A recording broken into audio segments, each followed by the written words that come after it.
Well, hello everyone. Welcome Hello. to our second ever draw class stream.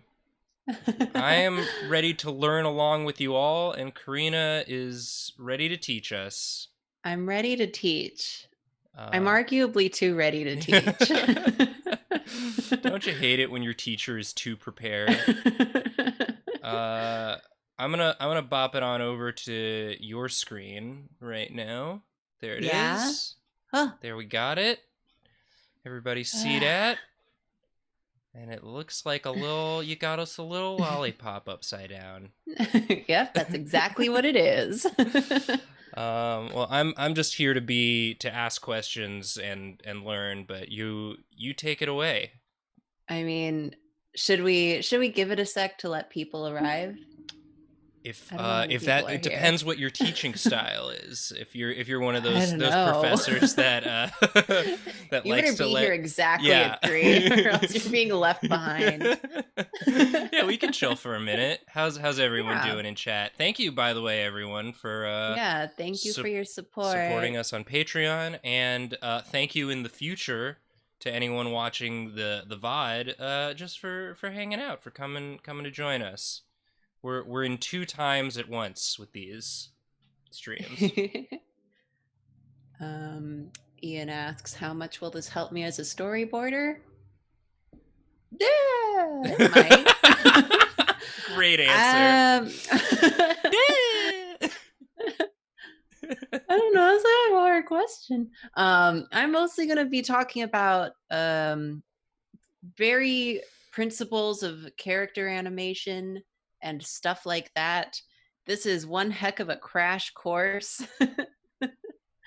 I'm so excited. I I don't I feel like I'm going to be really rushing through a lot of it in some ways, but you Well, know, yeah, again, so if uh anyone has any questions, just like leave them in the chat. I will do my yeah. best to communicate those. I'll probably have questions of my own because I would love I'm questions. fascinated by this stuff, and it's something that I'm very not uh versed in. People, Yee. because it's like we make videos with drawing, and so people will be like, "Oh, Nathan does animation," and I don't really.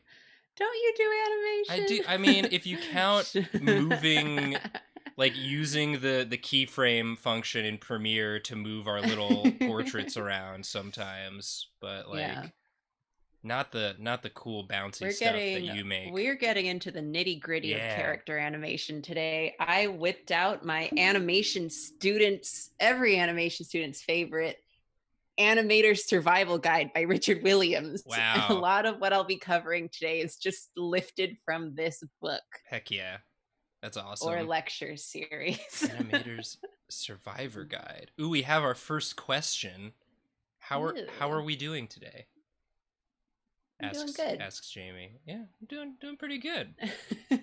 I love these. I like good. this is one of my favorite new things that we're doing. I felt like I learned so Yeah. much from Julia last month, and excited to set the VOD of that live tomorrow, for people to enjoy. Tomorrow in the past, if you're watching this VOD. Ooh. Time is fake. Um, all right. How many people are here? Should I just get going? Go Should I for get it. going on this? So I figured we'd start with something really basic because I wanted to make this interesting and like cover some character animation type stuff, Mm-hmm. but you never go directly into animating characters. You got to Never. learn the basics with something really, really boring. Like a And lollipop. before anyone asks, I'm using TV Paint 10, which is an older version of TV Paint, which I really like to use. Um, but whatever animation program you have available is a good place to start. Is this what you used to animate the Drawfee animateds Yep. that you made? Cool. Yes, And I also do. thank you to Jamie for sharing the PDF of Yeah. the Richard Williams book. That's awesome. Hell yeah. If you're really interested in like 2D character animation or really just character animation in general, good resource. Heck yeah. Um, it's very easy to read. It has a lot of visuals. It's basically taught in every animation program. I have watched so many of this man's gosh darn lectures in school, whether I wanted to or not. So we're starting with the basics. And Cool. one of the basics is the bouncing ball. And I'm sorry, but I don't have the patience for the bouncing ball this week. So I'm not doing the bouncing ball, but the bouncing ball is a really good fundamental thing. But we are doing the The pendulum. pendulum, the Just to lollipop, break it down, the upside down lollipop. as I like to call it. And just to address program talk in the chat, yes, animation programs are expensive. Software licenses are expensive, but if you're a student, grab that student discount. If you're not, well, you're buying the license forever. So Blender's free right now, right? I have no idea.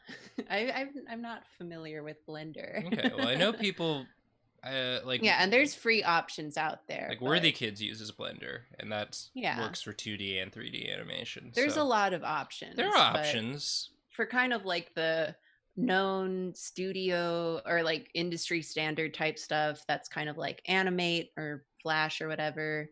Toon Boom and TV Paint is kind of on the rise, becoming really popular. Those all tend to be really expensive, but Photoshop also has like a timeline feature if you want to. Like, I don't imagine it's good for like longer animations, but for like making GIFs and stuff, you can. I mean, use Photoshop. since Creative Cloud is kind of like a thing now, I don't know how the plans work exactly, but if you have access to like multiple programs and you can access Animate, you can animate in Animate Flash, and because I feel like it has a much more animator friendly user interface, and then just export it all into Photoshop to make it actually look nice. Yeah. It's whatever. It's whatever. But when it comes to animation itself, because I'm not going to be covering programs in this, I'm sorry. We're focusing on technique because there's too many options. Oh no, go back. The program was like, "We're not talking about me. Fine, I'm leaving. I'm leaving." But when it comes to animating, we got to start with the basics, and that is keyframes. So here's our pendulum. We're gonna make it swing, and it's gonna look normal. So we're gonna start here. This is our starting keyframe, and we're gonna end. Where are we gonna end? Here. This is our end keyframe. Cool. So to get from here to here, we need to start doing the in-between frames, the tweens. The tweens. So, I remember being a tween. Well, they're here now. It's a rough time. So many hormones. Sorry. When I was 11, my hormones were raging. But so we're going to start with the breakdown. And the breakdown is just like the important tween. So it's going to guide where the action goes, because between here and here, there's a lot of places this ball can end up, but we want it to end up here, right? Yeah, that makes sense. It's like hanging from this little rope or line. It's not going to be,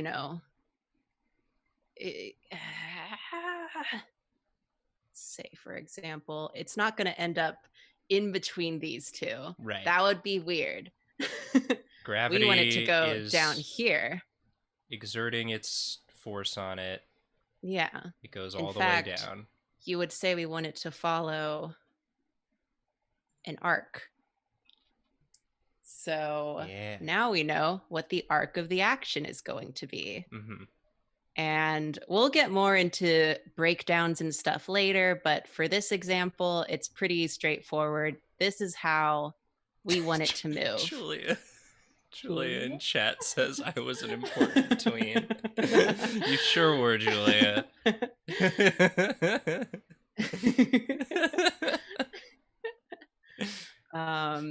So where we end up is this. Yeah. Or rather, this. Boop, boop, boop.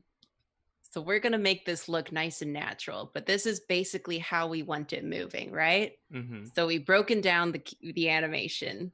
We know what it is. And then we just need to fill out the actual tweens. And that'll just go smack in the middle between the key, the breakdown, and then the last key. Karina, this is so nice. It's also organized. Let me remember all of my layers. So now we get something like this. Ooh. It's just following that arc. Yeah. I'm getting very sleepy. sleepy. It still looks like kind of weird, right? It doesn't move super naturally. So this is where we have to like really flesh out the timing and stuff. Mm-hmm. I never put on the point so that you guys didn't see how badly I made this. But it's okay because we're not zooming in. But yeah, because like this works, but the movement is really even and nothing really actually moves like that in that very clean, even sort of way.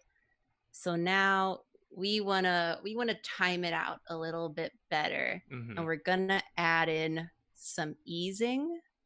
Ooh. And space out the keyframes a little bit. So to do that, I put a keyframe right here in between the first key and the first tween. And same on the other end. Mm-hmm. And then I put another in between the first key and the second in between, this number 3. So now it looks like this. Oh. And That's I did move better. some of the frames around. It's running on 2s, so it's 2 each frame holds for 2 seconds. But now it looks natural. It does. How do you know where to put those? Let me see if I can explain this in a smart person way. Okay. A lot of my own answers are just going to be you kind of know. Okay, yeah, no, I mean that's valid. I was just wondering if there's like a way to. Don't know. It took me longer than I want to admit to remember how to do the pendulum. Because you're basically like you're accounting for its like speeding up and slowing down. You're accounting for its weight. Yeah. So it'll move fastest down here because the weight's fully at the bottom.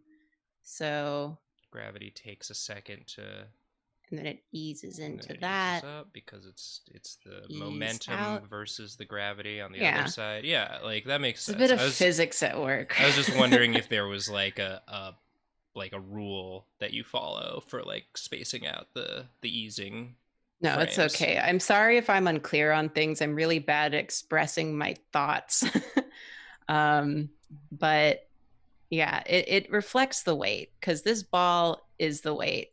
So it's going to drop down fast and then slow as it comes up, etc.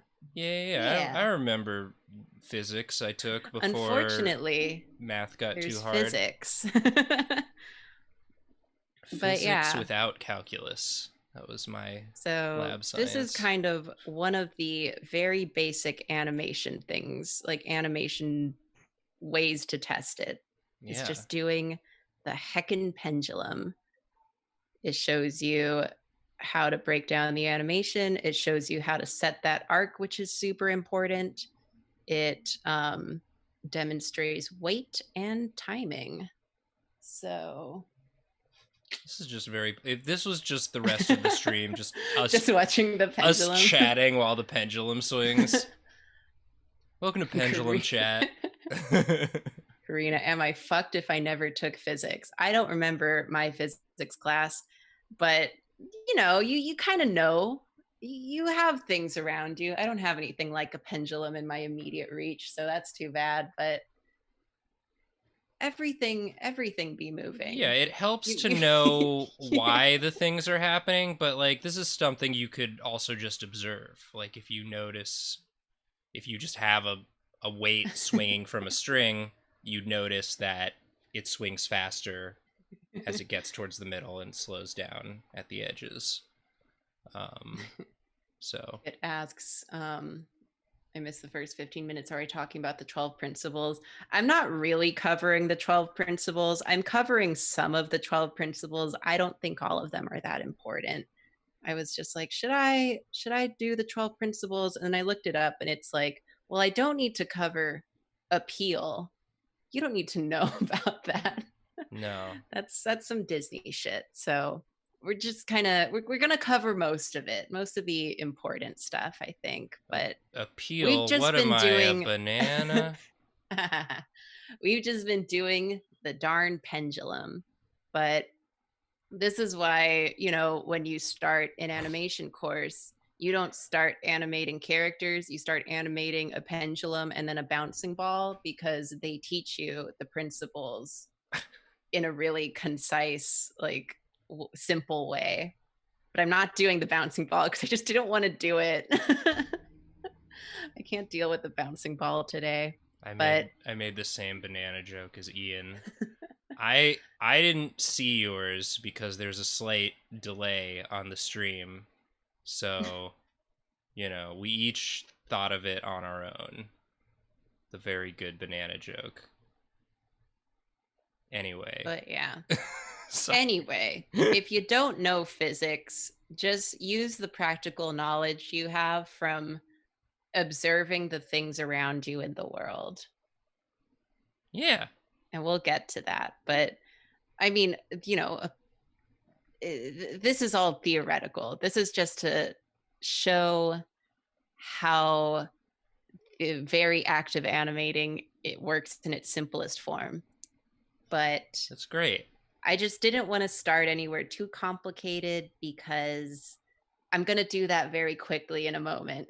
We're going to get too complicated. Okay. Yeah. Great.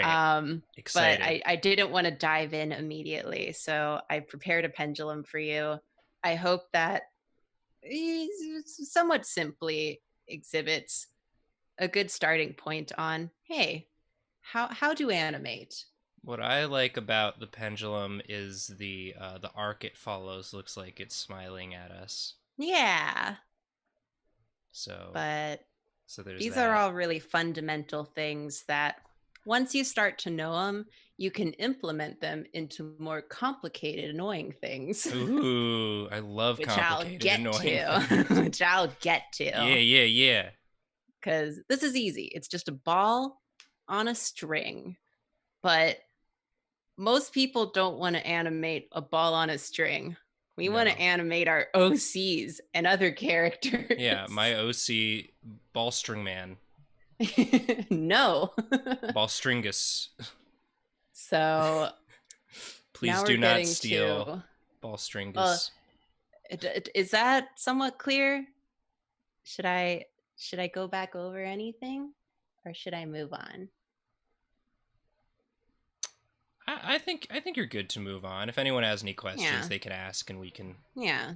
It's only going to get complicated from here, but it's just us in our class of 42 people, 43 people, excuse me. That's bigger than most classes I've ever been in, but yeah. Yeah. But yeah, I mean, the basics is key. That's not a key. I keep forgetting where I put the keys. Those are our extremes. And then we got our little breakdown to show the middle. And then we can just time out the rest to look the way we think it's supposed to, according to physics and whatnot. So there you go. Okay. So now we're gonna, what I wrote down in the notes I made for myself, part 2, hastily applying these concepts to character animation. Because usually you ease into it. You do a lot more exercises before you start doing characters. But we're just gonna jump into it because you know what? We can.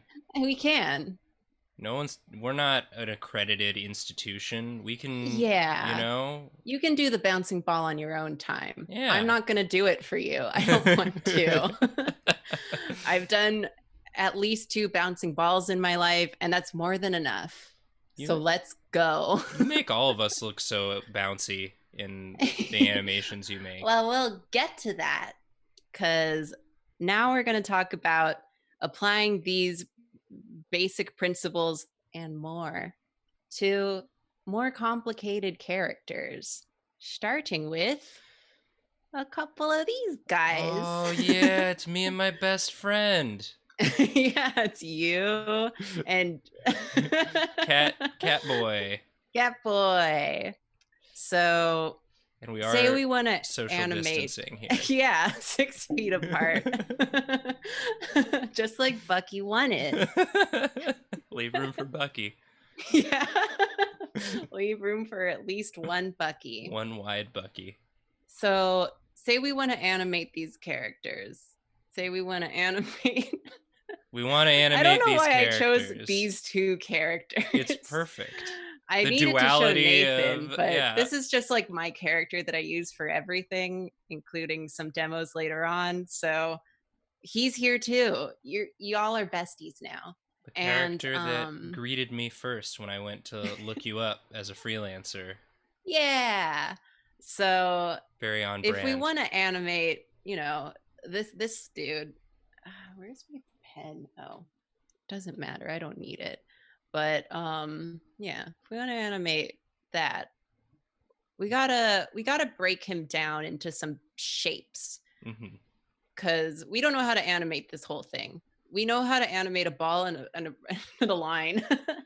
I see at least one ball and several lines. Yeah, everything should be balls. So everything should be balls. Yeah, because I feel like not necessarily a mistake, but something people will want to do of just like, I want to animate my character. I'm just going to jump into it and animate it as one whole thing. It's not that that's not what you should do per se. Like, you're welcome to do whatever you want, but it'll be easier and it will allow you to do more things if you break these characters down into some balls and boxes and work from there. Cool. So I have done that. Oh, look at that. So these are the main shapes that I would use to animate these characters. This is, if I wanted to like animate little Nathan running around doing something, this is what it would start with. Just the head, the body, the arms.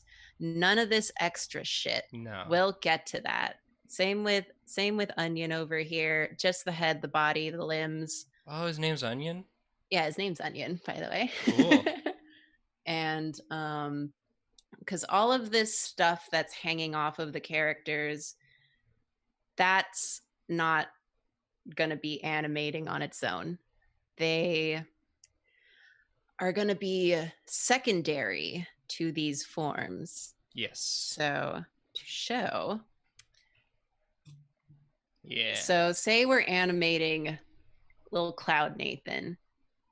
The head will be leading the action. So the head will be doing the acting. And then these little tufts of hair and even the beard will just be following the head and moving secondary to it. Makes sense. They're not going to be like just sitting there as part of it all the time. Same with Onion. The little hair thing, the ears, and like this, those are all going to be moving secondary. The top of the scarf will just be reacting to the movement of the shoulders. The ears will be reacting to the movement of the head. And the hair will just be also reacting. So, yeah. Acting versus reacting. Yeah. Gotcha. All things that we will continue to build upon. And to make it even more complicated. Oh, there's a friend. There's a friend. for Karina specifically. Say hypothetically, I want to animate my boy Nando. Yeah. This is a pretty complicated character design. So I don't know why I would want to animate him. That's a stupid idea, Karina. Never animate But your OCs. The moral say of I this. really wanted to.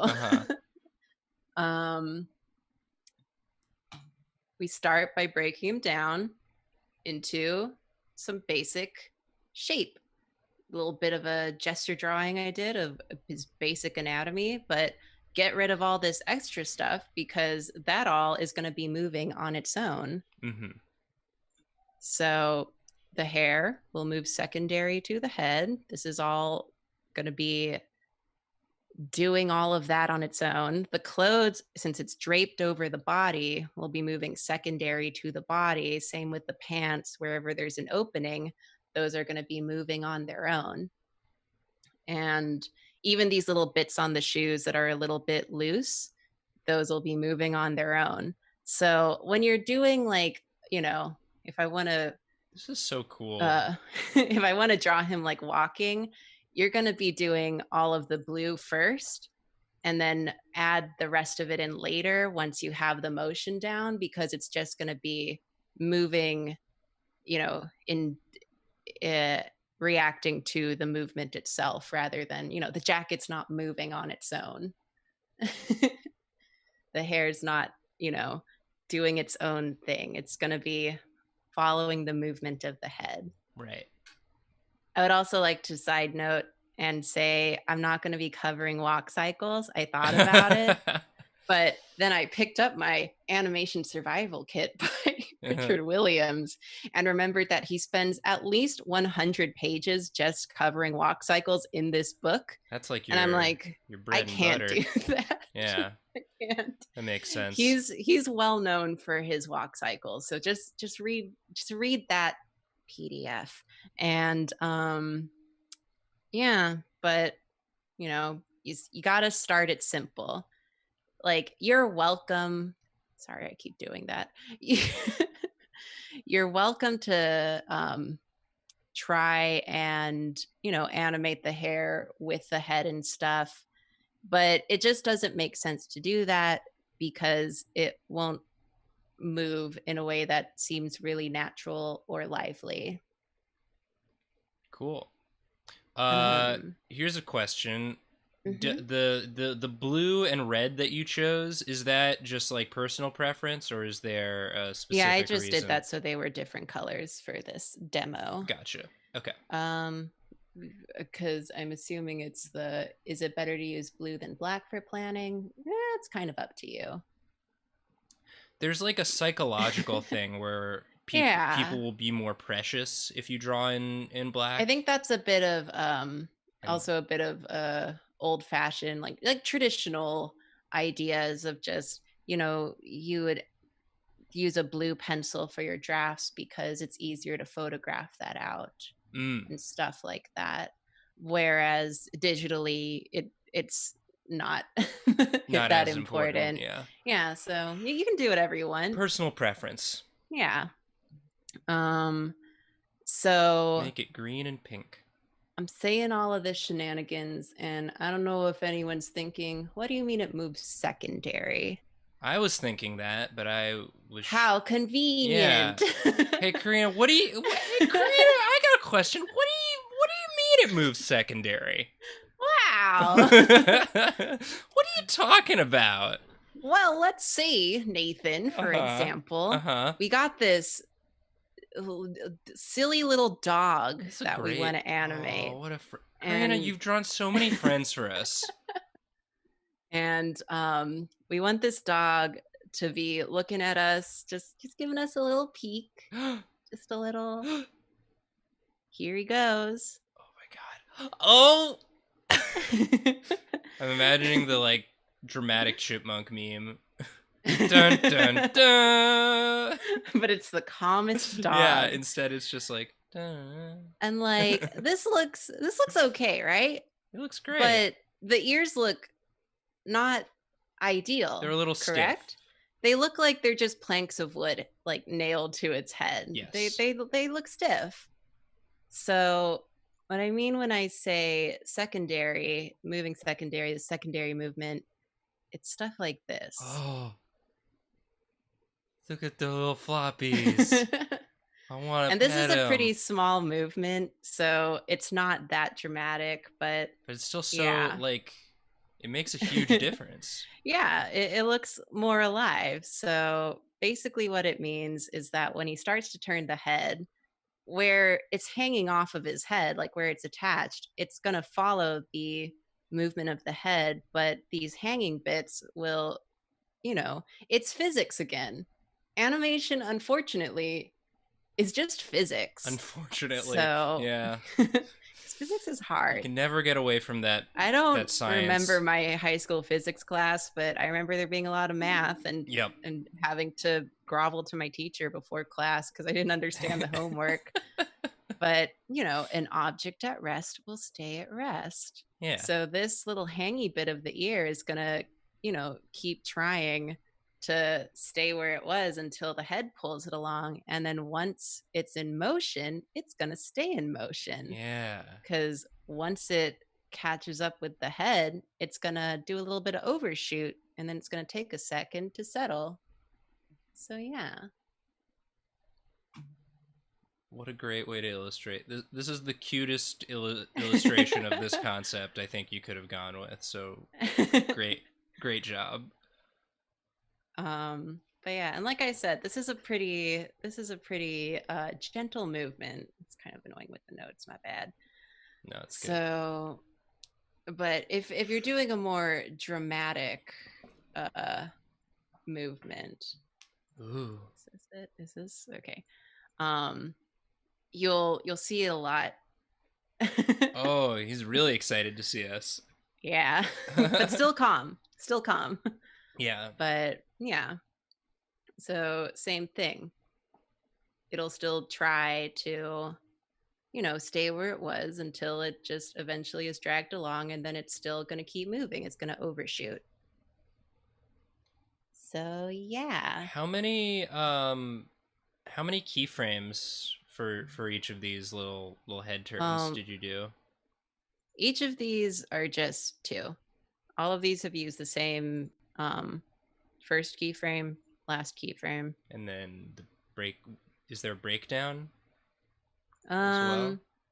Let me remember all my layers. I'm just trying to. This one doesn't have much of a breakdown because it's a pretty small, simple movement. Gotcha.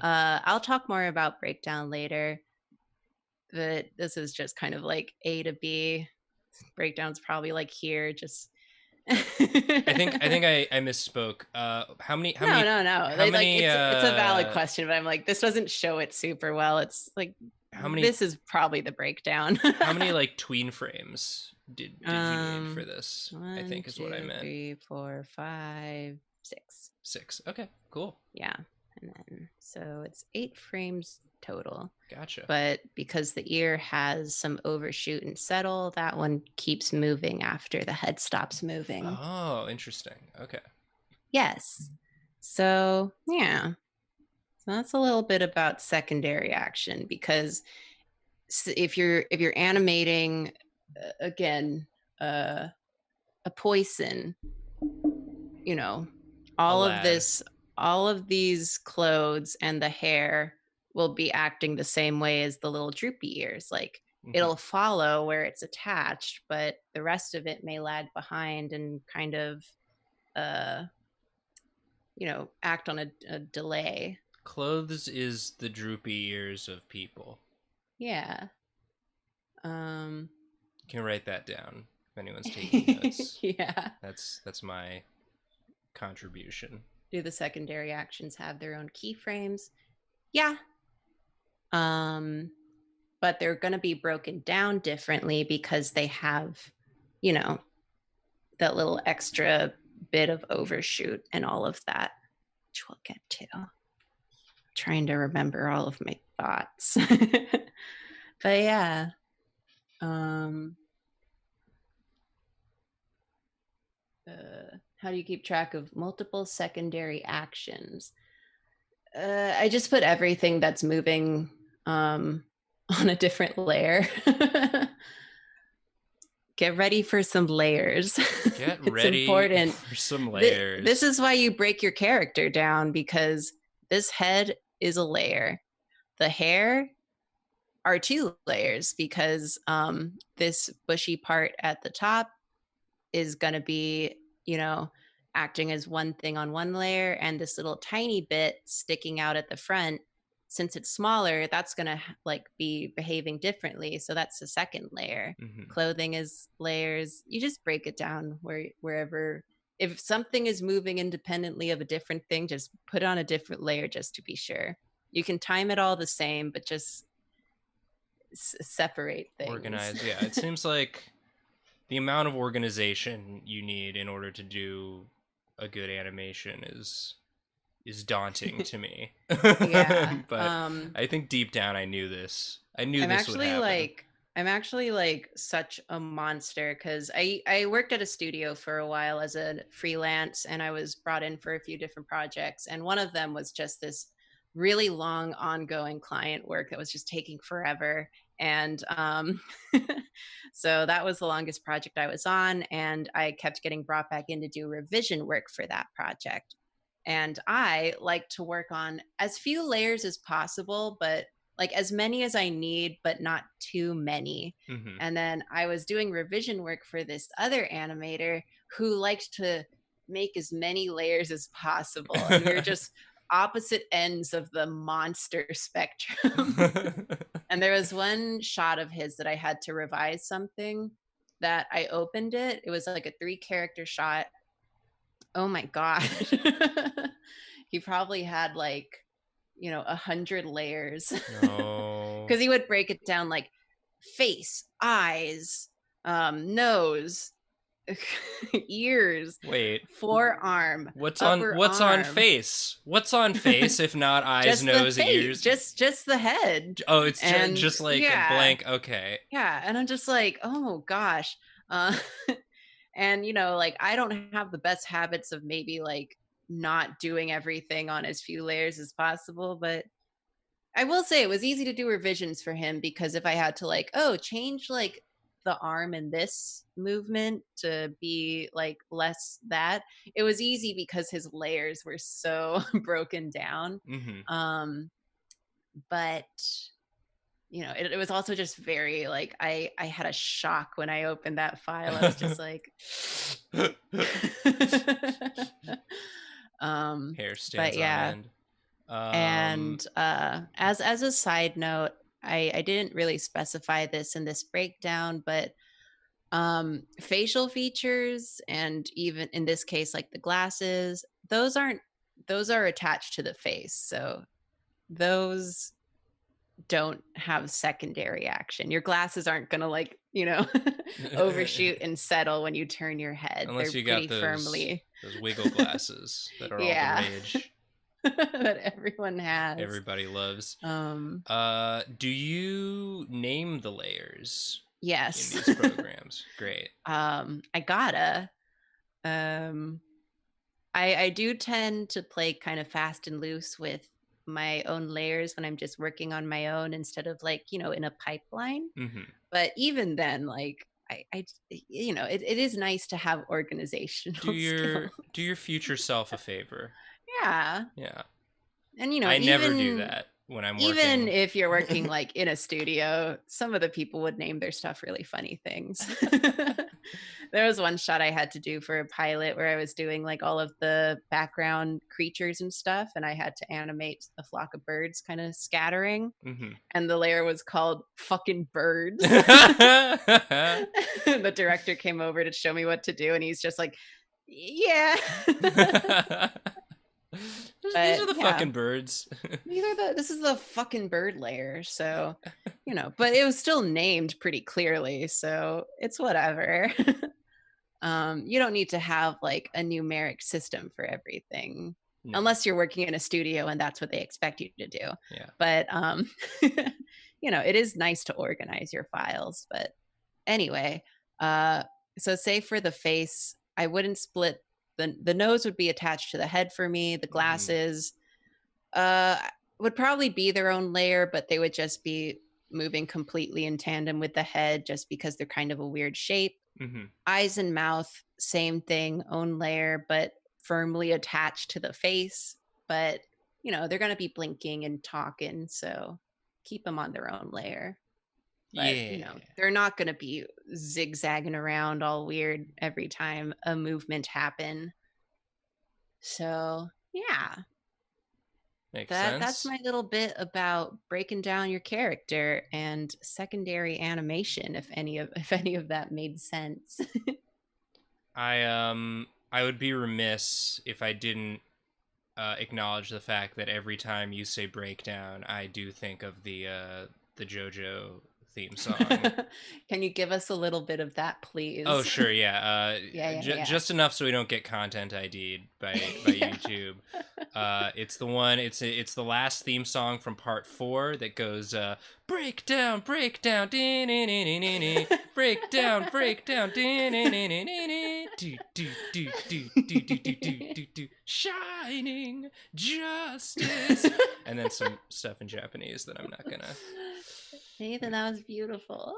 It's a cool theme song, and it gets even cooler once you find out some spoilers that happen. They like work the spoilers into the theme song, but you don't Oh know they're shit. spoilers until Oh after. shit. It's like one of my favorite. I love it when they do that, when the theme song changes slightly after something happens. They do it in Stardust Crusaders also. Anyway, Wow, that's a really good segue this has into what been I've decided Nathan's. is the next part of this chat. Breakdowns. Yay! You did it. Woo. You knew. Let's talk about breakdowns.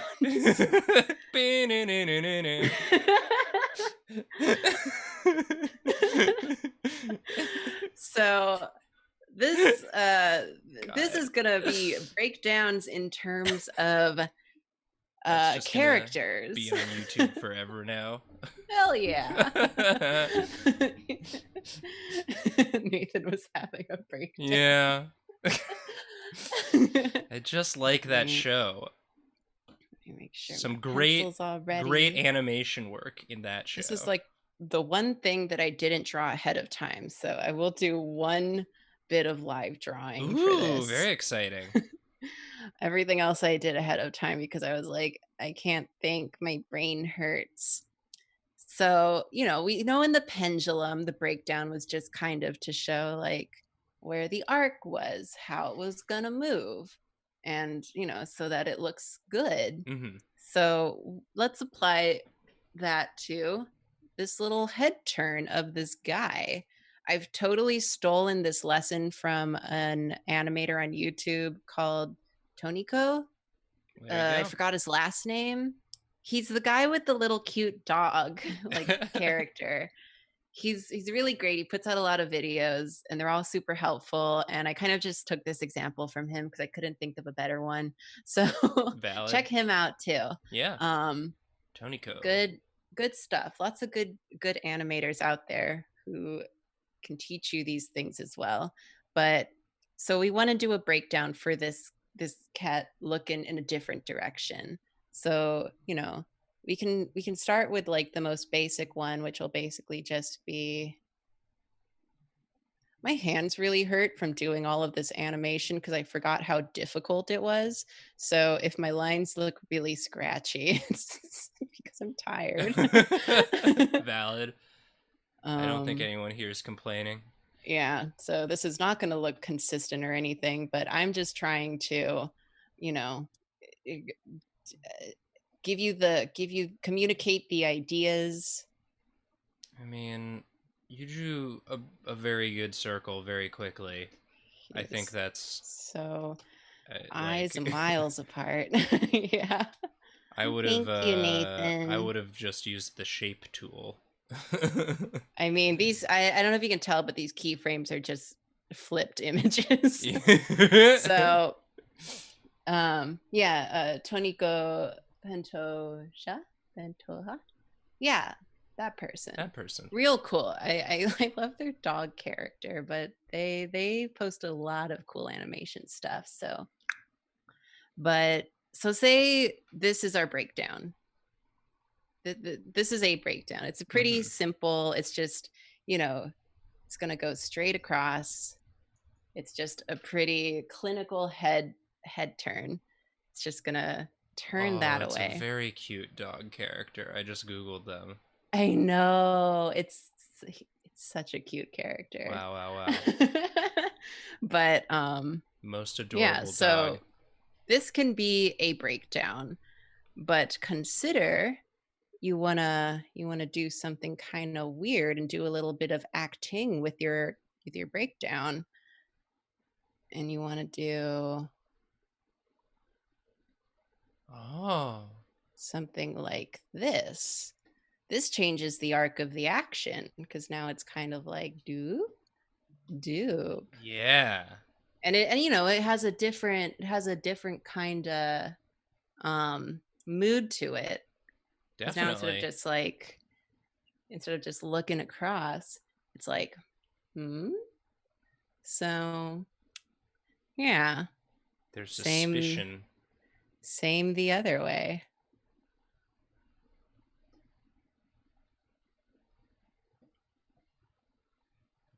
Oh, yeah. Much acting. Yeah. So now the arc goes down. Giving you a bit of a side eye. They do just, not want to look at you while they're passing. Trying to avoid eye contact. So it's stuff like this that's, figuring out the poses for your action and doing the breakdown poses. That's the essence of animation.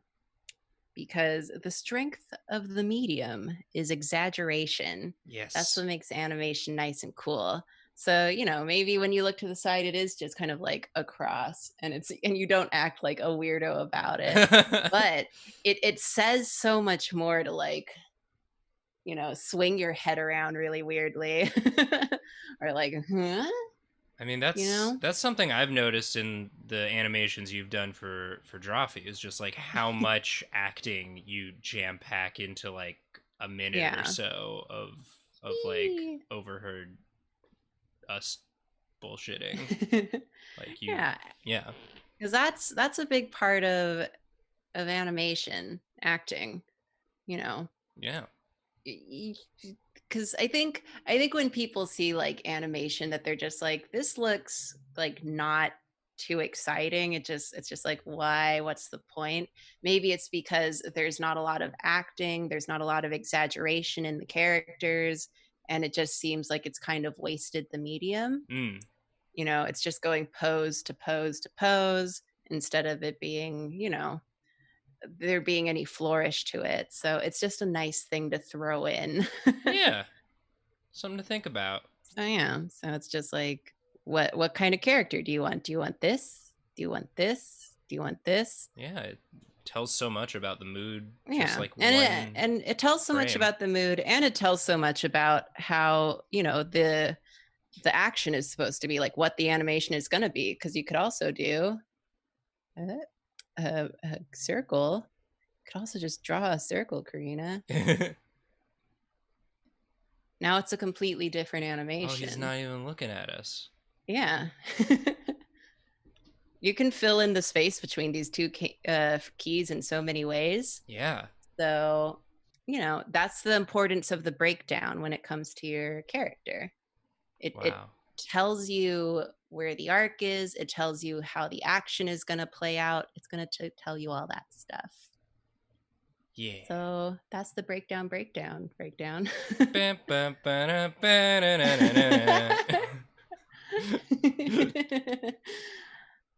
yeah, so does that make sense? Is that good?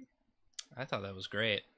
I can show more examples later, but there's also a fun version of that song that all the past singers from different JoJo theme songs like all collaborated on. It's called the Units version. And it's like very fun. I'll stop talking about it now. Thank you, Nathan. but I do appreciate your rendition of Breakdown. Listen, you need a At little the perfect bit time, too. of not good information to contrast against all the very good, and it can't just all be good learning Yeah, you need some stuff. fluff. Yeah.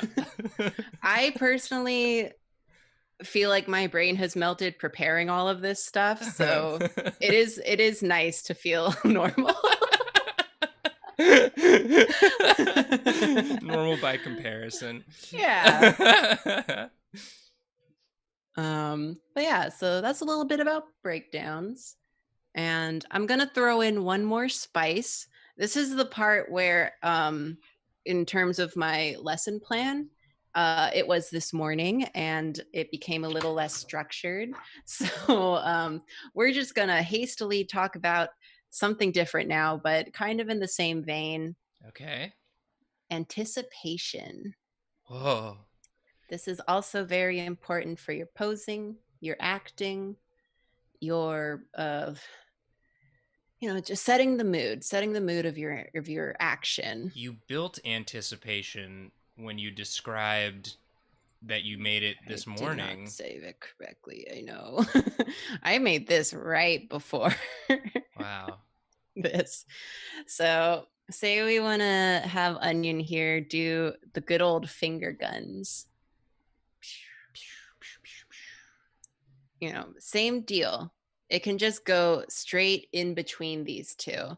It can be, Mm-hmm. Yeah.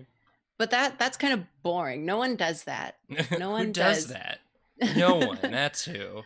I don't think it's like even, try to do it without, just point A, point B. Just it feels weird. It feels weird. No one likes that. So that's not what you're going to do if you want to animate that. You're going to add a little anticipation. And I love anticipation. I think it's the real spice of life here. So we're going to talk about it a bit. So in this case, what we're going to do is we're going to add an anticipation right after keyframe 1, where, it goes back first. Back a little bit. To gear it up. Yeah. So when you add the anticipation to your action, your animation, it's going to go the opposite of the action that it's about to do. And this communicates to those watching what is about to happen, hence the name. So, if you do this, then it goes down and it reads really nicely.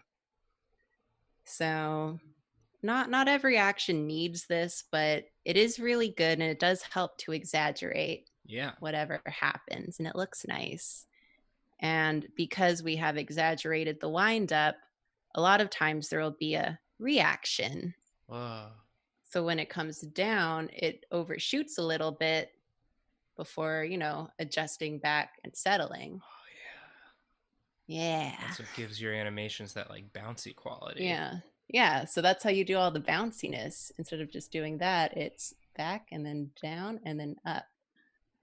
And then it looks nice. And it has a bit of naturalness to it. It has a bit of elasticity to it. So yeah. And this is, as a side note, not the exact same as like, secondary action, thing. Like if you have that dog's ear, that has a bit of, anticipation and reaction, but it's not the same thing, but I'll get more into that. Right. So, because it's the difference between like it's still moving because something else is moving, whereas this is like the thing that's like, doing the moving. Yeah, this is the thing that's doing the moving. So, I guess I'll just jump into the next demo because this is the classic way to show this. Surprise look. Turn that off. I'm working on multiple desktops here and it just loves to do that. So we're going to do this now. We're gonna do a look of surprise. Oh, buddy. And these are gonna be our keyframes. Everything I'm about to show you, this is the frame 1, and Someone this is the left last a frame. cucumber behind him. Yeah. So, we're going to start here. We're going to end here. So we can start. Okay. We can just do, straight pose to pose. It's going to look like this. And this isn't wrong, but it demonstrates a certain kind of mood that maybe it's not what we're going for. It's like a dawning realization here is what it feels like. It's like, wait a minute. I think that's what I actually wrote in my notes. Also, Mike asks, do you do 2 frames per drawing? Yes. I usually animate on 2s, sometimes 3s, but usually 2s, and I'll mix other things in there as I see fit. So, sorry, I keep doing that. This is one of my hot corners of my screen, apparently. That's so a hot let's corner. say, now this is one that uses anticipation and reaction, and they have totally different moods. So that's the difference. Yeah. Same keyframes, different breakdown. So, because it goes down, and that's the anticipation, and then back up. This is the reaction, and then it settles. So yeah, and it kind of communicates 2 different sort of things. Yeah. So that's the difference.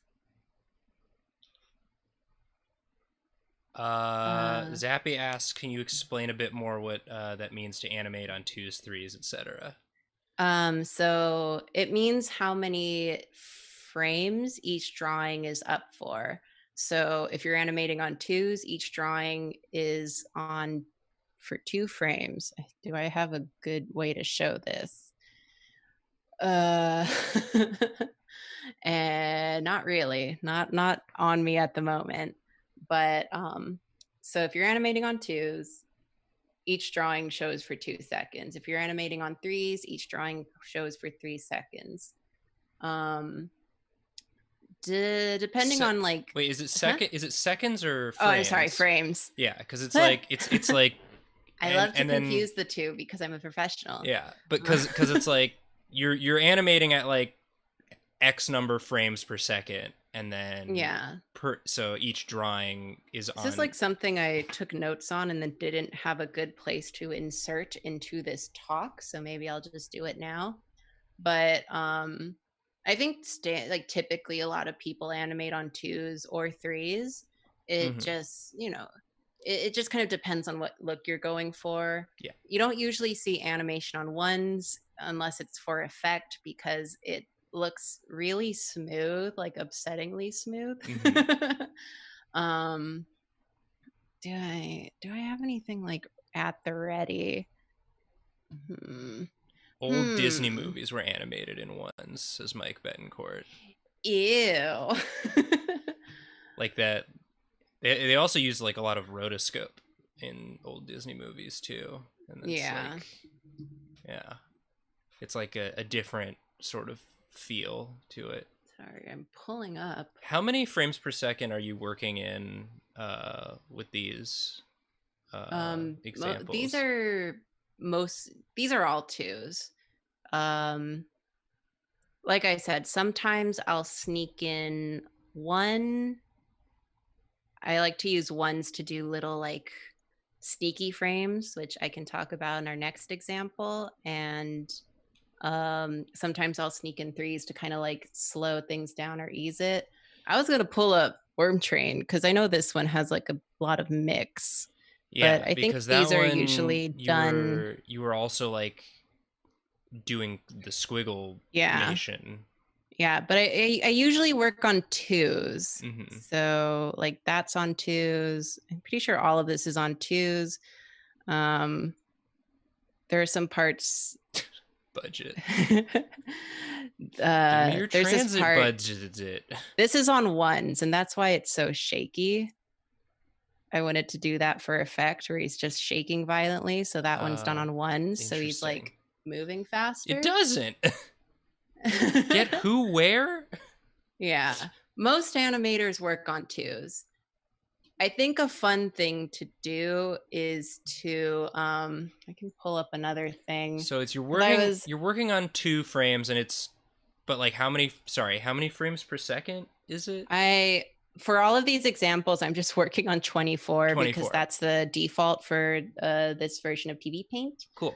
I was thinking about like how to work this into my talk and then didn't do it, but um, So one of each my good friends, Spencer Wan, you might have seen his work around. I was looking up some of his work because I can always tell which shots are his and shows that he's animated because he does a mix of twos and threes. Oh. So and like other frame counts.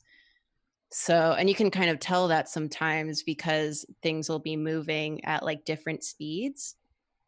So I was trying to find a good example of that, and then I got tired. But that's always a tell of his that's a tell of his work for me. But then I got tired. Because when I like watch stuff that he's worked on, I always try to figure out which shots he does, and a big tell for me is the way his counts are mixed. He worked on Boruto. Yeah, he did. But yeah, because And OKKO. Wow. he's worked on a lot of things. Wow. But you can kind yeah, I can always tell which ones are his because he'll mix in like slower frames, and that's how he'll do these kind of like mid movement. Like that one I knew was his right away because of the way the hair moves. I watched this season. So it's stuff like that. Cool. And it also matters what FPS you work on, because if you're animating on twos or threes, that's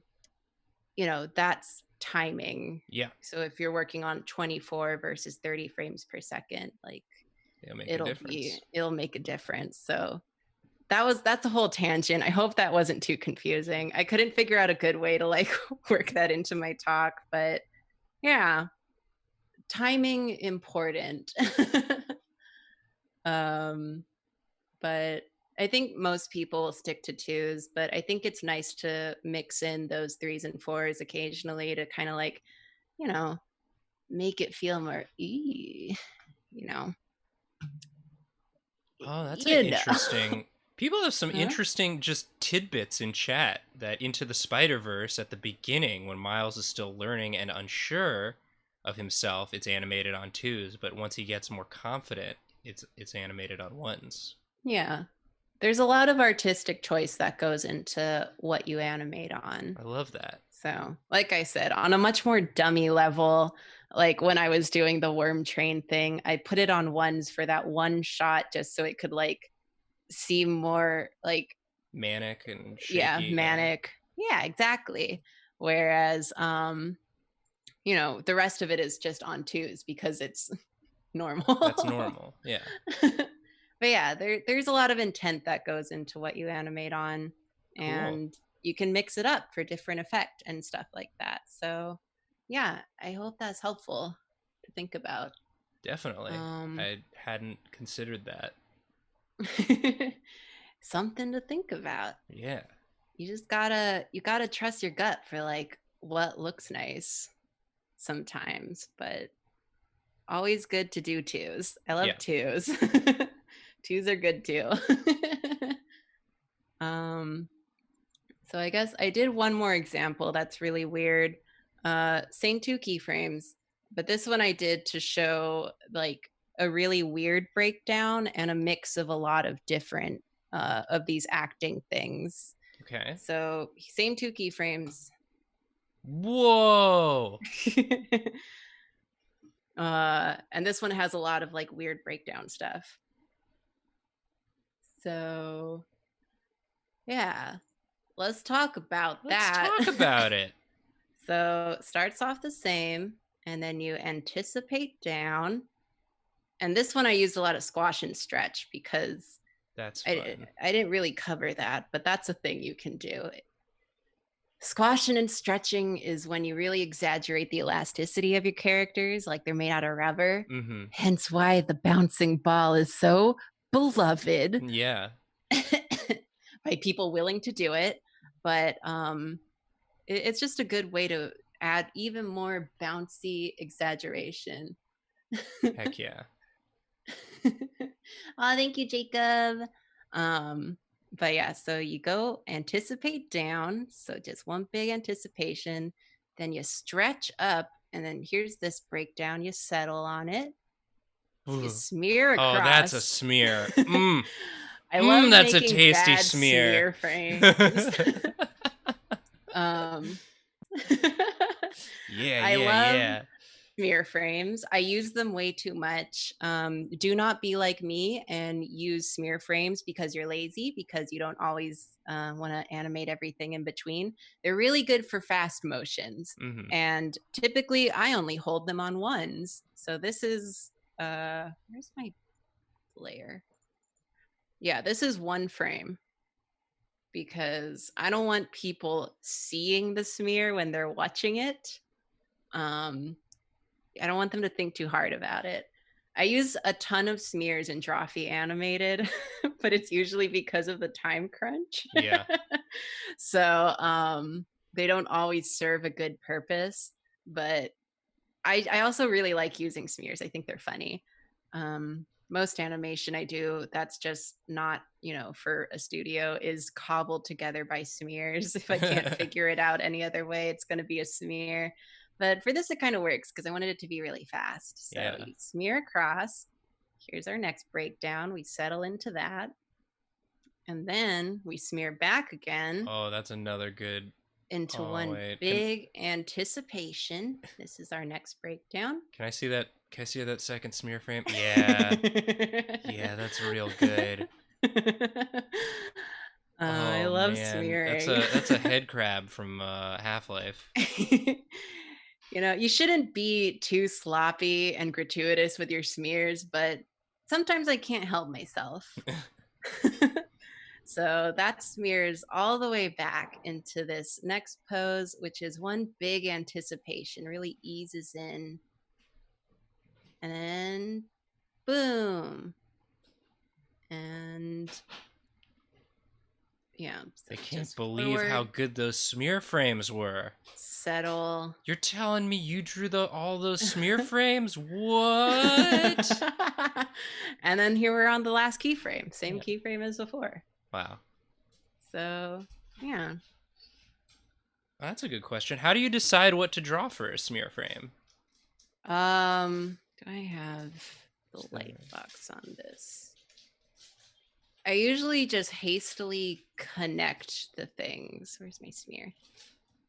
So that one's not a good smear frame actually, but this one it's facing this way. So these are the eyes. Yeah. Because you want it to kind of, it basically acts as multiple frames in one, the way I know to use them. So it kind of needs to show the same arc that everything's moving in, just at the same time. And so this line is the mouth because it's gonna lead into like down here. There's multiple little hair strands because this is kind of the arc that they're moving in, Mm-hmm. So it's just each step along the way, there's one. Multiple shoulders because this is also moving down. I don't think too hard about them, but you kind of just want all of the moving parts to be sort of following the arc that they're roughly supposed to be on. Sure. And yeah, just think of it as doing like 3 frames in one. Mm-hmm. Because this will be one frame, this middle line will be one frame, this is one frame, and then you hit the next frame. It's weird. It's a smoosh. But it's a smear. What if you smeared them? That's just the way I think of it. Just take 3 frames, make them into one frame. There you go. So yeah.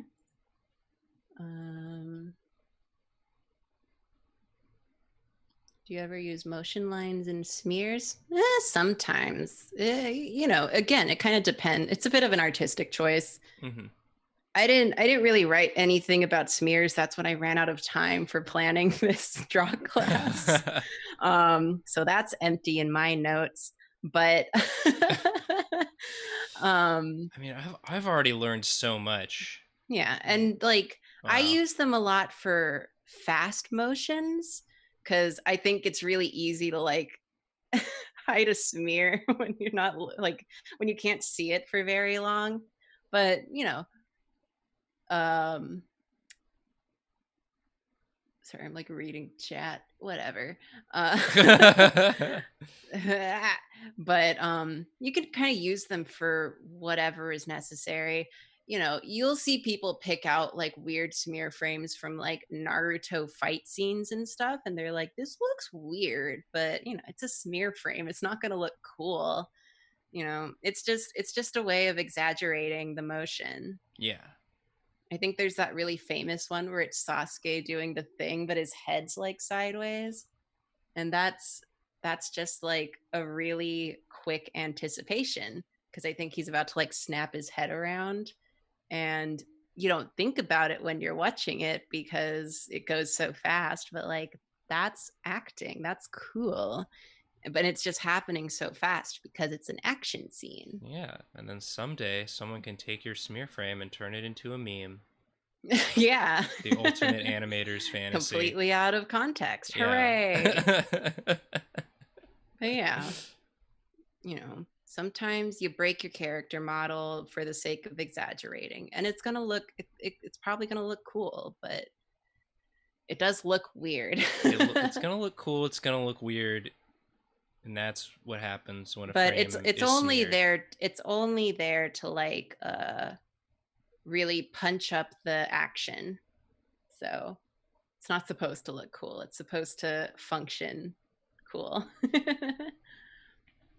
So yeah, so this was my big stupid multiple breakdown bullshit nonsense. I love it. Thank you. So yeah, do I take video of myself character acting? No, I'm too shy, but I do like I don't know. I don't think too hard about what I'm doing when I'm working, but I do feel like there are times, I don't know if I was ever like this at the office, where if I'm like trying to figure out a lip sync, it's like, You make the mouth shape. worm train.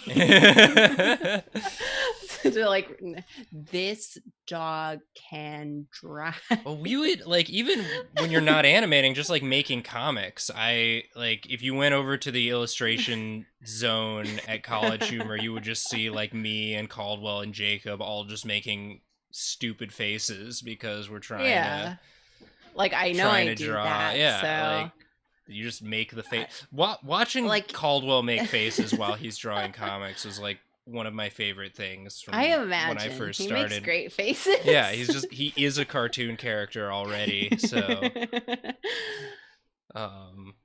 works out. But yeah. So I mean I definitely like mime along to whatever it is I'm doing, but I don't take video unless it's super necessary because I'm shy. Valid. And I don't like to look at myself. But there's a lot of physicality in animation. I talked about this for anyone who doesn't know. I streamed a little bit of animating some stuff for today on yesterday's bonus stream on the Drawfee Twitch.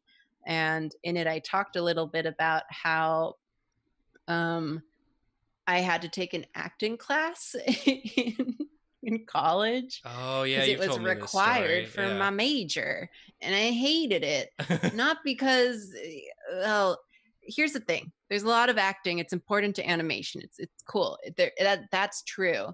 But they got a stage acting teacher for our animation acting class, and like we had to do a monologue and do like improv like sketches, and I was just like, how is this going to teach me how to animate?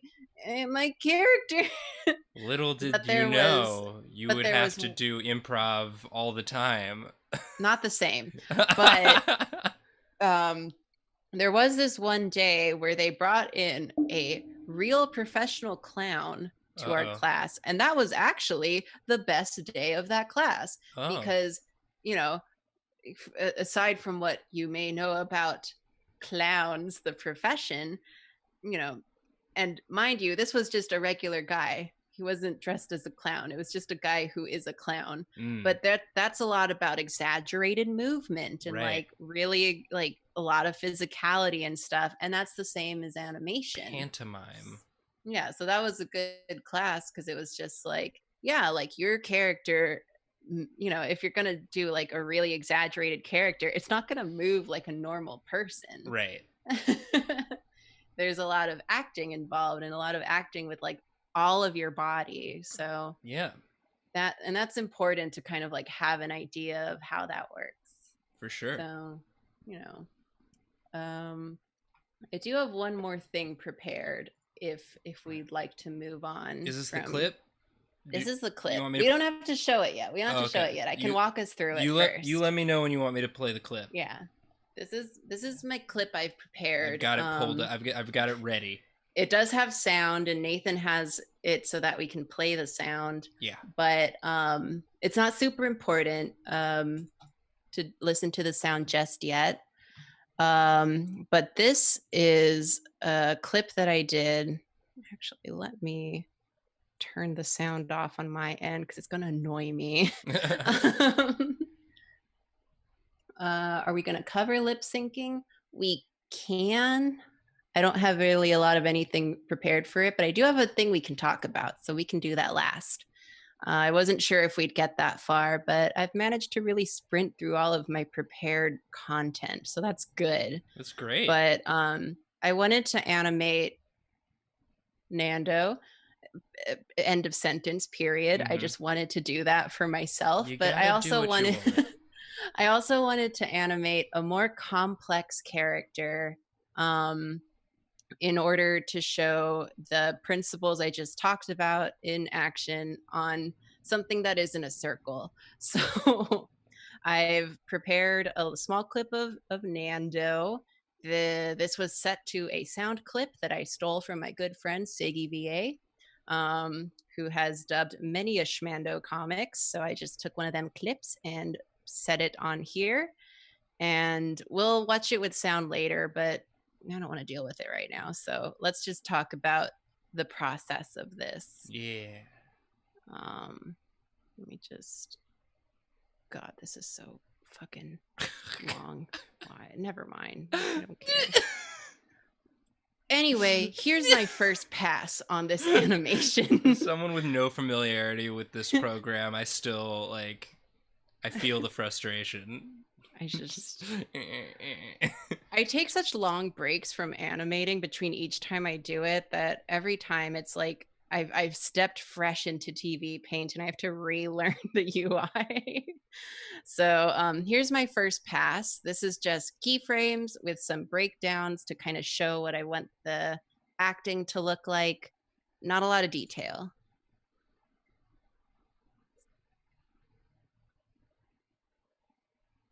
Cool. So that's what it's gonna be. And I'm just mostly doing head and shoulders. All of the acting in this is in the head and in the shoulders. No dandruff. Neat. I'm just here to annoy you at this point. Like you've got the class. I'm just the student sitting in the front row, like making quips that the teacher is like, How many frames are there? Not a lot. I just have a lot of these layers on hold, so they go forever basically. And I forgot to unhold them, and I'm not going to deal with it now. So it just looks really weird, and I didn't realize it at first. Sometimes a layer just wants to be held, you know. Sometimes a layer never ends, and time is fake. But yeah, so this is it. I saw I saw Mike says this almost looks like storyboard stills. I mean, that's why I was just like, maybe this will be a little storyboardy. It doesn't have like a background or layout or anything, but this is very much just like, this is what the character action is going to be. Mm-hmm. This is how I want him to move. Because it was just like, that's a key, this is a key, this is a key, this is a key. All of that stuff in between was just to show, like, you know, same thing with the cat of just like, does it go this way or does it go this way? So that's the keys and breakdown. And from there, I made basic shapes, mostly just the head and the shoulders, because that's where all the acting is. So this is just the bare bones of this. It's so smooth already. And It's one just thing I did pleasant for as hell to this look at. was find the arcs. And I actually have two lines here very messily, because the red line was the arc based on my keys and breakdowns. Mm-hmm. And then I refined it with the blue arc to kind of make it a bit smoother. So when he moves his head the first time, it's following that. And then the second time, that. Wow. So that's the arc of action. And yeah, so then based on those. How long did this take you to do? About a day. Yeah. Like, I started it Wednesday night and I finished it last night. Patience and organization, two things that I do not possess. Much as I feared. Then, based on that, I was able to do a second pass on just this bare bones version. And his mouth disappears because I added some lip sync. And it looks like this now. And that, when I someday get to clean this up, that way I can have the jaw moving where the mouth goes. So that's why I wanted to put it in pass number 2 instead of saving it for later, because that'll be a nice detail to have. So now that I have this pretty finished second pass on the whole thing, I can start adding in those pesky details. So this is where we can add in the hair. One thing I would like to talk about before we really focus too much on that, you can see anticipation. Oh yeah. You're Up, doing the down. stuff we talked about. There's not much of a settle on this one because it's such a small movement, but it's there a little bit. Yeah. Down, It's up. so bouncy. Yeah, same. He doesn't really settle on this. He just kind of eases into the next frame. Nah. This one he settles. So yeah, goes this is down, so impressive. up. So that's where all of that gets snuck in. And then we can add the hair and the clothes. Fuck it. So the hair is just following the head. That bounce Same on with the hood. little hood. Yeah. So you can see that in between here, he's going down, the hair is going down, and then it's staying down when he goes up until it eventually catches up, and then it stays up until it hits the down, and then it has to settle into place. Yeah. Same with the hood, because it's just following the shoulders. Hood's kind of bouncy for some reason. It's a very bouncy hood. I love it. Because I've decided, because this shoulder also kind of moves on a bit of an arc, so that kind of throws it up and settles, etc. So cool. What about the jaw movements? I haven't done them yet. And it's sort of same with the eyes. These are not really final for me. Mm-hmm. So those will all be later, but I kind of just wanted to have it all in place for this. So this is a good draft. And as a final step, I added a couple more details, and that's the whole thing. I've animated my boy. There he it's not is. it's not cleaned up, but I did it. Yeah. So, same goes for the glasses. Like I said before, the glasses aren't going to like move secondary to anything. They're really just following where they're sitting on the face. But that little tuft of hair, since it's smaller, it has a lot more bounce to it than the rest of it. Yeah. A little wiggle there. So, yeah. And that's my boy. It's great. Do you want me to play the clip with the sound? Yeah, go for it. Okay, here we go. There it is. Should play with sound. Let's. I thought your name was Let me know I Nando. can tell. You thought my full legal name was just Nando? There it is. One more time. I thought your name was Nando. You thought my full legal name was just Nando? There you go. Yeah. That was a clip. Yeah. Again, that sound clip is from my good friend Segi VA, who's very talented. Yeah. Check him out. But yeah, so that was a little clip I prepared to kind of tie everything together into one cohesive thing, maybe. I don't know. But You thought my full legal name was just Nando? But yeah, They're so attractive, but so dumb. And I guess since we've seen the clip, I can talk a little bit about the lip sync, although that's kind of difficult because I don't want to scrub through the audio in front of everyone, so I'm glad that we don't have the sound set up to do that. Mhm. But I'll just talk a little bit about it. I do have this that I found on the internet. This is a pretty classic thing. I'm pretty sure I've gotten this handout in school. So Yeah. this really breaks down like basically the overall, like these are the shapes you need for the mouth.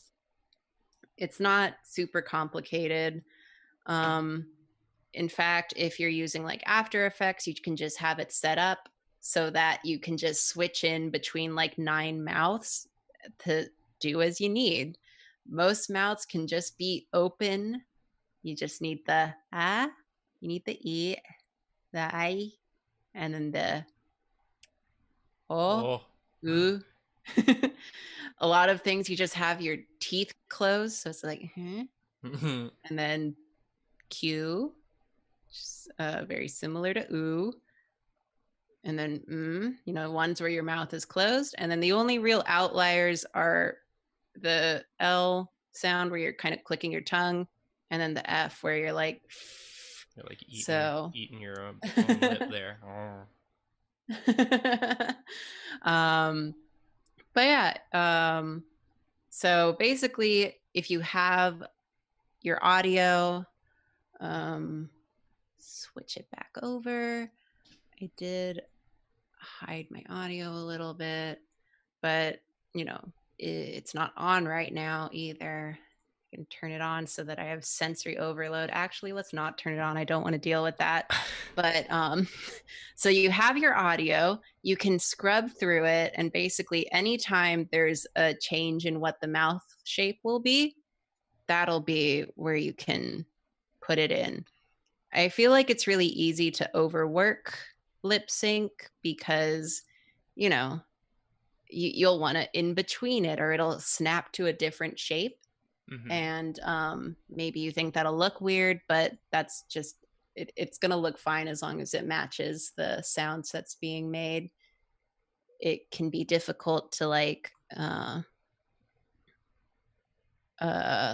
tween directly between mouth shapes because then it changes the diction, how the diction looks. It's weird, but the easiest thing to do is just put down like this is the f sound in full.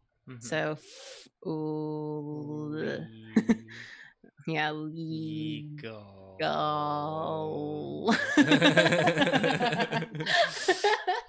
Yeah. So the easiest thing to the easiest thing to do is just to kind of put these basic shapes down, like where they need to hit. So, you know, when he's saying, you know, it needs to be making the sound. And then once it's, oh, just have it pop into that. And if it looks too poppy, then you can do a bit of in between. But you know, I think it's nice to just keep it simple sometimes. Yeah. So I'm sorry I don't have like a lot of good visuals or anything on like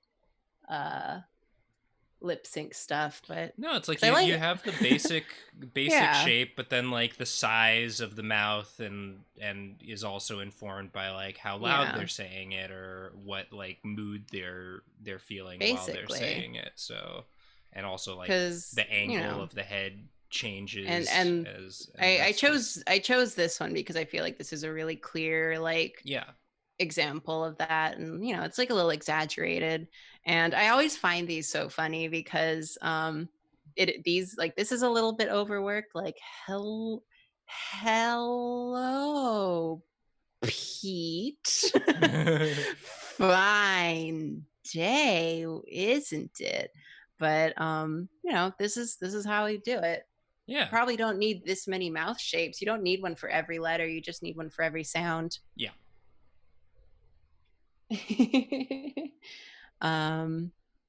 But yeah, so that's a little quick thing of lip sync, and despite my every thought, that's kind of everything I have, and we still have 30 minutes, so yeah. Just make an animation in 30 minutes real quick for us. Oh God. I mean, we can do a walk cycle. It's time. Richard Williams, guide me. I don't want to do a walk cycle. Walk cycles are literally like, they're not hard per se, but they require brain power that I don't want to use on this fine Friday. No. But yeah, that was my incredibly fast crash course in animation. I think it was great.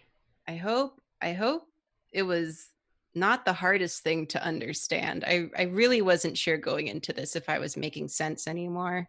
I think that like from my perspective, I understood all of it. It's just like this is all incredibly daunting. It's like so much work goes into everything. Yeah, I mean, it's definitely not for everyone. Yeah.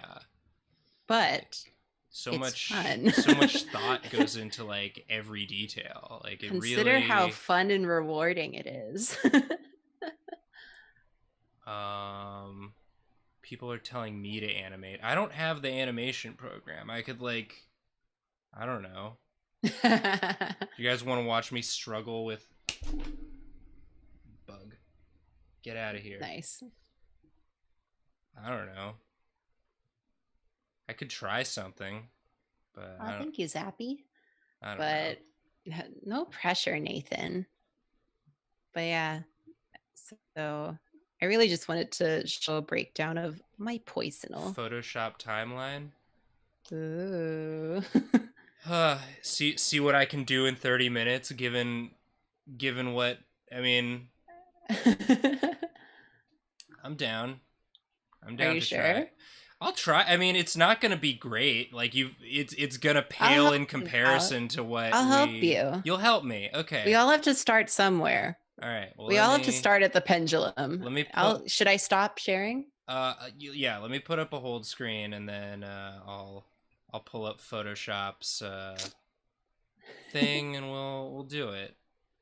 We'll make it happen. Let's Not to see. put you on the spot. No, people want it. I'll do it. No, people want it. I'll do it. I'll freaking do it. I'm not a coward. Nice. Yeah, walk me through it.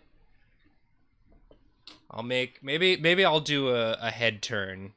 Ooh. All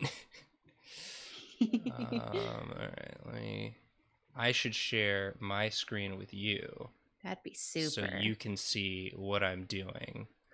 Okay, create new. I'm just gonna do the standard Drawfee size canvas, and we'll open the old timeline.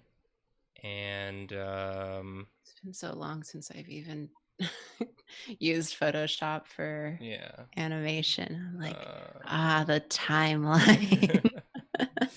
Share screen. Boop. You're only gonna see Karina because that's just how it's set up.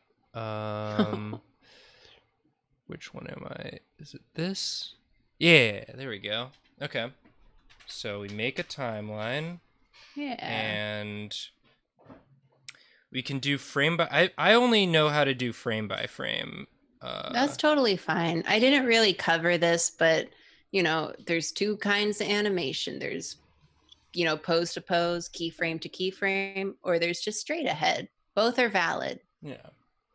I'm gonna have to move you over here so I can get my colors. Yeah, let's use the blue. And we'll do like a, I don't know. We'll make a friend. I like that floppy-eared dog. Maybe I'll try and do the floppy-eared dog. So it starts looking this way. Yeah. And then so this is, I don't know, we'll call this head 1, or we'll make it, you know, we'll make it a group. That's what we'll do. This is going to be a group. So we have the head, and we're going to have the ear. And that's going to be red. And so they're like bloop. Like that, right? Yeah. Okay. There's one here, and there's one here.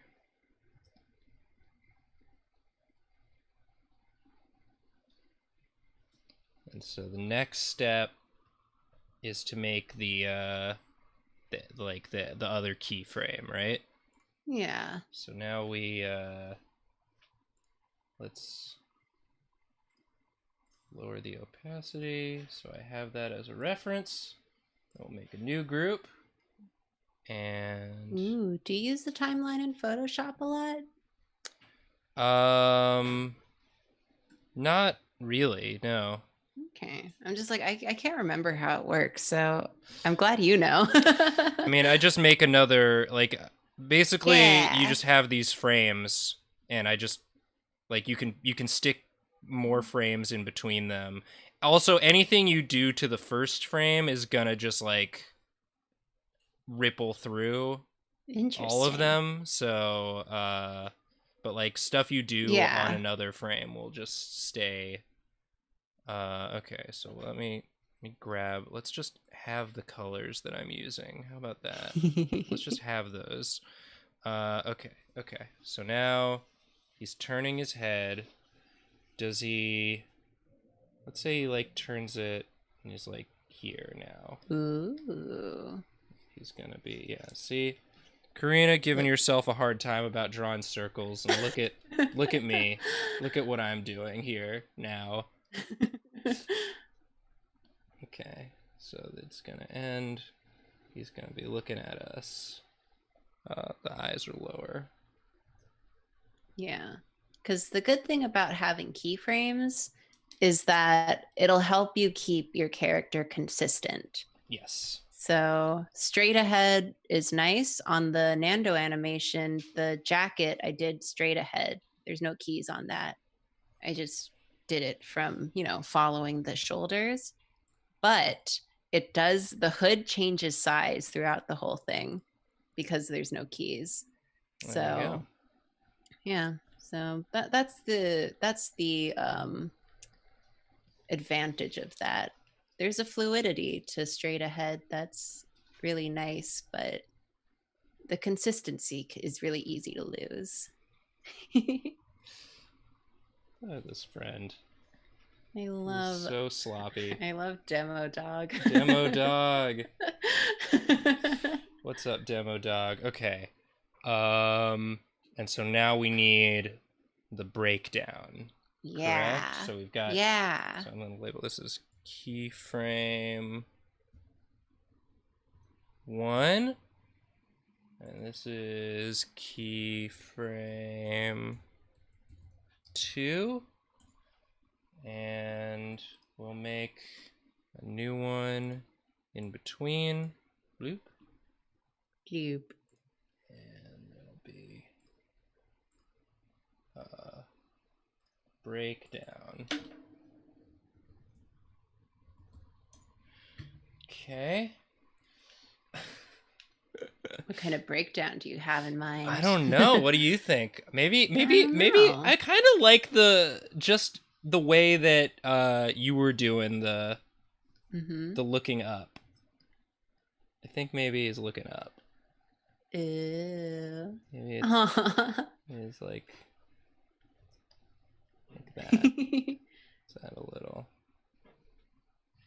And then so since he's looking up, his head's tilted back, which means the ears will be like lower, right? Yeah. Yeah. And so for the breakdown, should I draw the ears like in motion here, or does that happen later in the process? Like, do I draw the ears? I mean, if you're gonna do the secondary, Mm-hmm. that's a little bit easier to do straight ahead, like once you have the keys figured out. But if they're not going to be moving that much, then go ahead and add them. It's up to you. I kind of do want them to move. I want to add that bounce. Okay. So should I do that yet, or do I just not yet? I would say do the full head turn first. Okay. And then do the ears once that's done. Okay. That makes sense. Okay, cool. So because when I did the dog head turn, I just had the head done first and then keyed the ears out, first key, last key, and then straight ahead between the two. All right, so let's just real quick, let's just see what we have.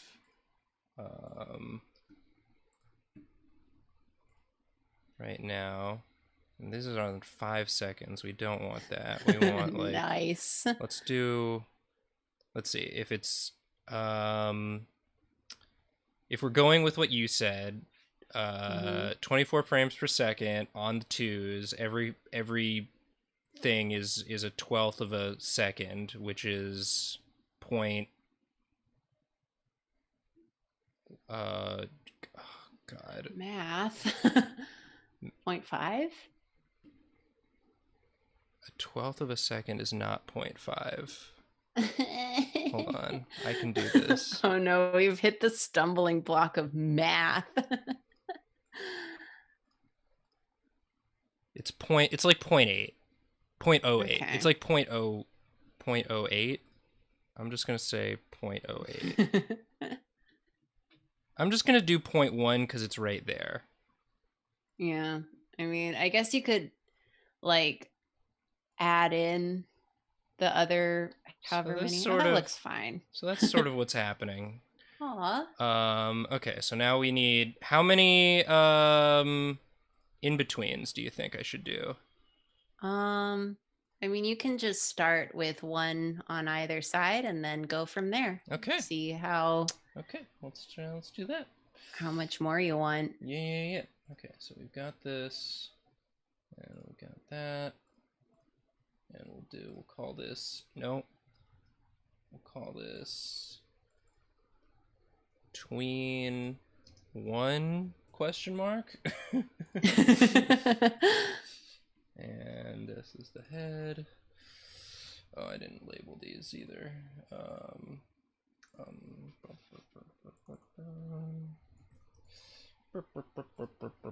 I've stopped looking at chat entirely. I'm just in a I'm looking at chat blind now. panic. It's mostly just correcting our math. And Okay. Tyler Palma says rave pup. Okay, so this would be like somewhere in between. Just put it halfway, like that. And oh, okay. It's a real lumpin' head shape, and so now it's gonna be like.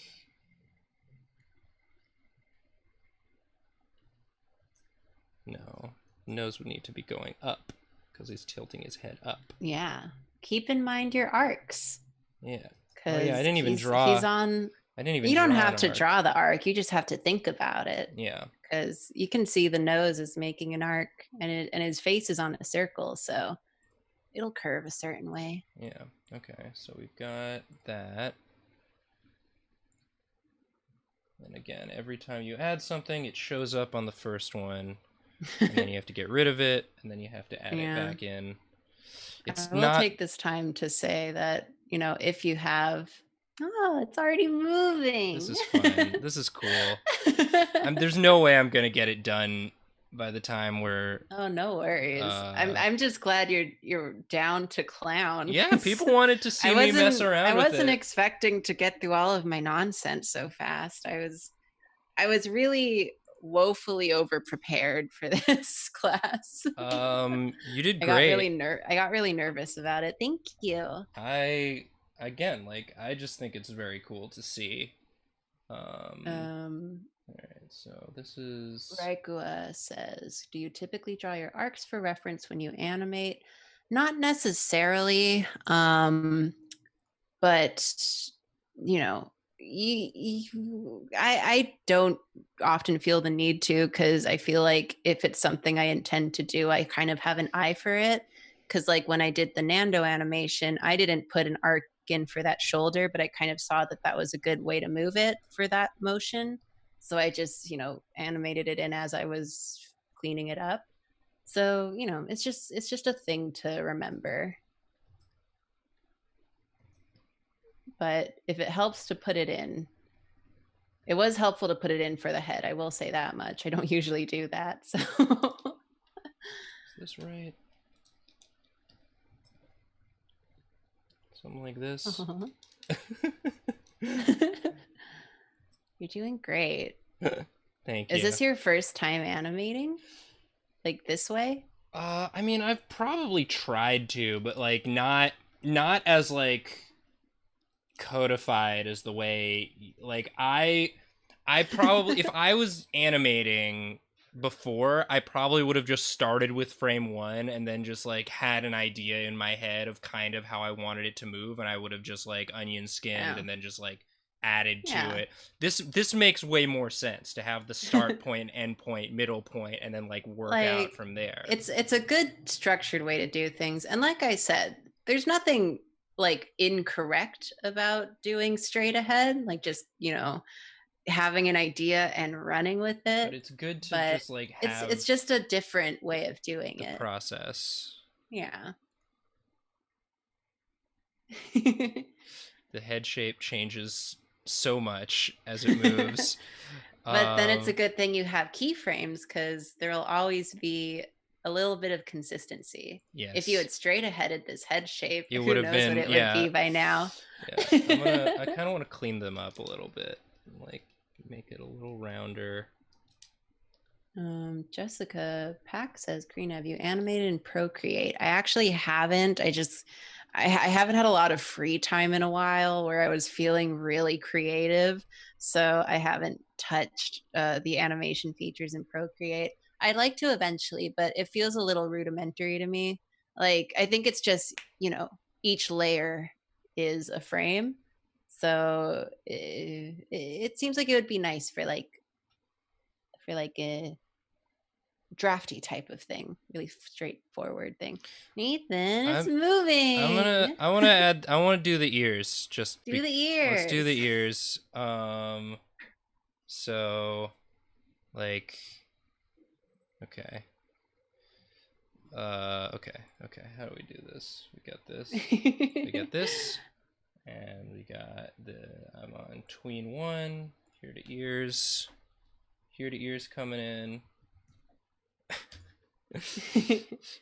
Karina, Remember physics. Remember physics. So like, they're gonna be sort of going like that.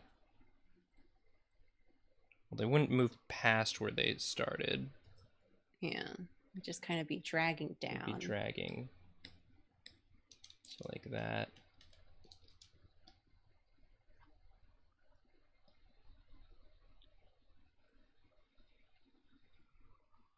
Okay. Then this is the breakdown. Okay, so it's like that.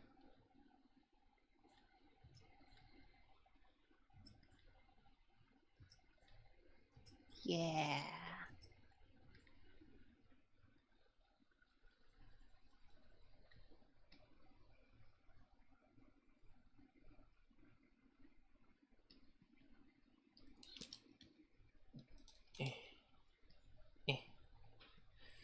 Sure. Yeah. And then it's this one. I've just given up on labeling my layers at this point because I'm just trying to finish before That's fair. we run out of time. Okay, so that's there. So it's gonna be like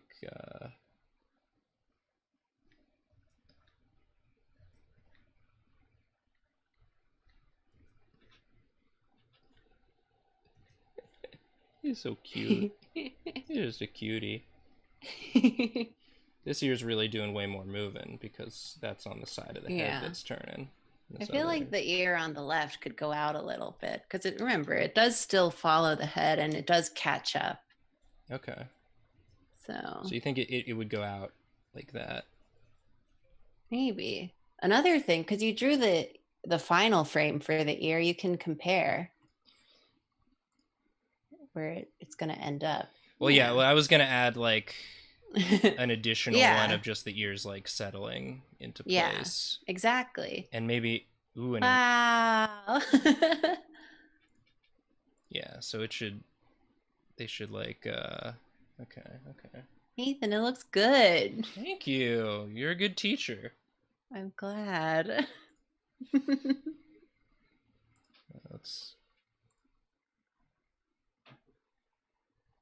Oh, it looks nice already. Yeah, it's like moving its hair out of its face. Yeah. Even the timing works for it. Nathan is good. So that's I taught you something. Yeah. That's kind of it. I don't know. Yeah. If you're feeling really like daring, you could add an anticipation. Okay, what would that look like? Yeah. We've got 5 minutes. What's the So what would that would be? I think it would just be because remember it's the opposite of the action. So since he's going up, he would just go down. He'd go down a little bit. Okay, yeah. So that happens before or after this keyframe? It goes after the keyframe. It goes after the keyframe. Okay, we can do that. We can do that. Let's do an anticipation. Before it goes into the full thing. Let's do an anticipation. Call this no, not Anita. Anticipation. Okay, and that's gonna go in there. Boop. And okay, so that's gonna be like a little bit A little bit lower. Just, just gonna do a little bit of a before it throws its head back. Maybe it's like... Aww.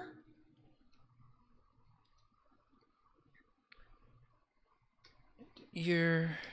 Yeah, the ears will just go down with it since they're just little weights. Little weights.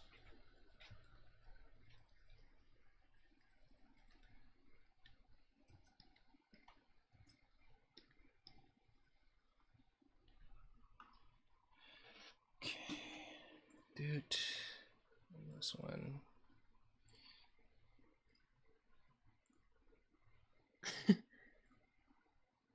Wow.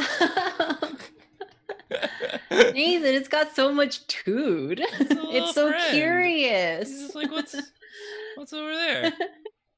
I like it. All right, so that's, you can do it even if you're a dummy like me. You can figure it out. That's awesome.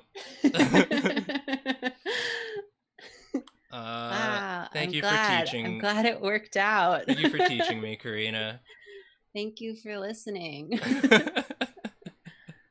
I was really worried the whole time I was prepping all this stuff. I was like, is this incomprehensible? No, it makes sense. It's like I think it's really helpful to see something that's like so daunting broken down into steps, so that even if you're like, I don't know if I'm like technically as I'm not practiced in this, I don't really know, but like I can, you have the structure within you can play. You can play inside of it, it's like, okay, I know I want to make this thing move from this to this, and I can futz with it, and it's not going to be perfect, but like it's something. It can be really daunting, but you really just have to break it down into all the little pieces, and that's a lot of work, but that's how you get the nice end product. Yeah. Your little puppy is so cute. I love it. Yeah.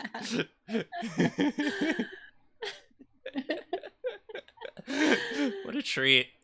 Yeah. Well, thank you all again for supporting us on Patreon, and thank you to anyone watching in the future for just checking it out. And if you want to participate in a live draw class, you can support us on Patreon for a month and try it out and see if you like it.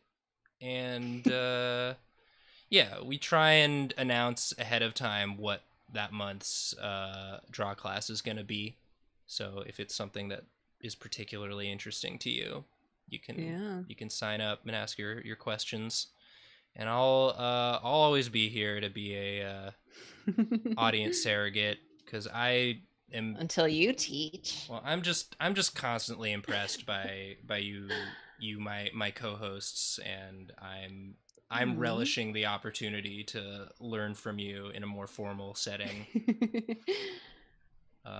So yeah, thanks for sharing your knowledge. Oh, thank you for letting me. I had a lot of fun. It was nice to dip back into the thing that I technically specialize in. Yeah.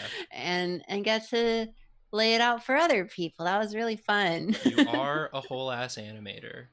That's my job title. Thank you for demoing.